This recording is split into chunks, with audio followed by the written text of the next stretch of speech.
शहाणपण व योग्य निर्णय प्रार्थना. प्रभूच्या उपस्थितीत शांत प्रवेश.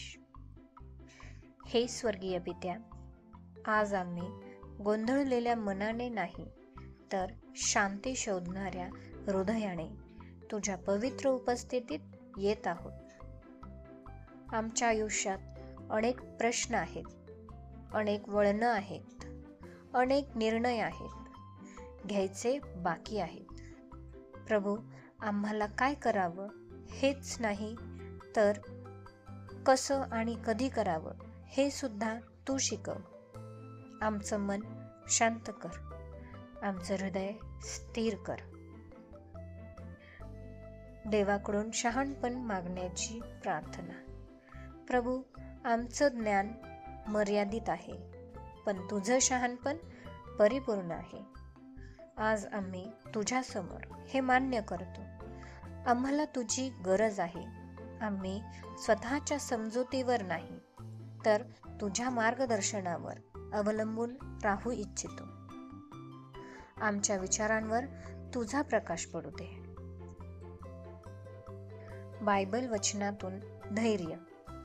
आज आम्ही हे वचन विश्वासाने स्वीकारतो. जर कोणाला शहाणपणाची कमतरता असेल तर त्याने देवाकडे मागावे. याकोब अध्याय 1 वचन 5. प्रभू, हे वचन आमच्या जीवनात जिवंत होऊ दे. योग्य व अयोग्य यामधील फरक कळण्यासाठी. प्रभू, कधी कधी चांगलं आणि योग्य यातही फरक असतो. आम्हाला फक्त चांगलं नाही तर योग्य तेच निवडायला शिकव. भावनांवर आधारित निर्णय आम्ही टाळू दे. भीतीमुळे घेतलेले निर्णय आम्ही सोडू दे. आमच्या अंतःकरणाला तुझा आवाज ओळखायला शिकव. काम, नोकरी व व्यवसायासाठी शहाणपण. प्रभू, आमच्या कामाच्या ठिकाणी आम्हाला योग्य निर्णय घ्यायला समज दे. काय स्वीकारायचं आणि काय नाकारायचं हे स्पष्ट कळू दे. आमच्या मेहनतीत तुझा आशीर्वाद असू दे आणि आमच्या निर्णयात तुझं मार्गदर्शन असू दे. नातेसंबंध व कुटुंबासाठी निर्णय. प्रभू, नातेसंबंधांमध्ये आम्हाला शहाणपण दे.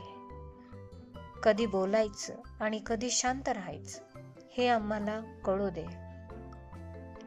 कटू शब्दांपासून आम्हाला वाचव. समज, संयम आणि प्रेम दे. भविष्याच्या निर्णयांसाठी प्रार्थना. प्रभू, आम्हाला उद्याची चिंता आहे, पण आम्ही आमचं भविष्य तुझ्या हातात देतो. आम्ही घाई करत नाही, आम्ही दबावात निर्णय घेत नाही. आज आम्ही तुझ्यावर पूर्ण भरोसा ठेवतो. दुसरं बायबल वचन भरोशासाठी. तुझ्या सर्व मार्गांत प्रभूवर भरोसा ठेव आणि तो तुझे मार्ग सरळ करील. नीतिसूत्रे अध्याय 3 वचन 5-6. प्रभू, हे वचन आमच्या निर्णयांना दिशा देऊ दे. मनातील गोंधळ दूर करण्याची प्रार्थना. प्रभू, जे विचार आमचं मन थकवतात ते दूर होऊ दे. आमच्या मनात शांती, स्पष्टता आणि स्थिरता नांदो. तुझ्या उपस्थितीत आमचं मन विसावू दे. शांत समाप्ती. देवाच्या शहाणपणात विश्रांती. आता शब्द कमी होतात, प्रार्थना शांत होते.